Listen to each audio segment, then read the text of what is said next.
Was versteht man unter einem halben Hahn? Ja, also, die Kölsche, die fallen da nicht mit drüber rein. Da kann man nur noch die Zugereizte und die Immis mit veräppeln. Aber wie ist man überhaupt ob der Name für ein Röggelchen mit Kies, halbe Hahn, gekommen? Ja, also die eine sagen, das war im Mittelalter, wie die Kiesburen aus Holland mit ihre Griese Kiesredder Aldermat ihre Kies verkloppen täte.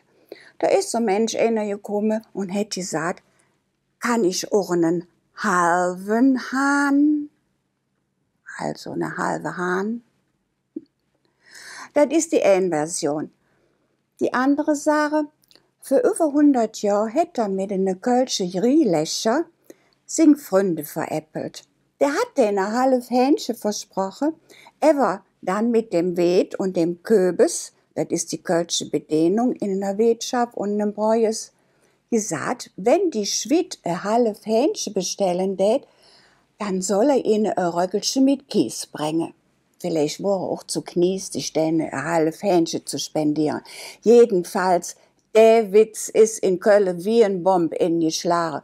Und der fällt ob keiner kölschen Foderkarte, ob einer kölschen Speisekarte mit der halbe Hahn.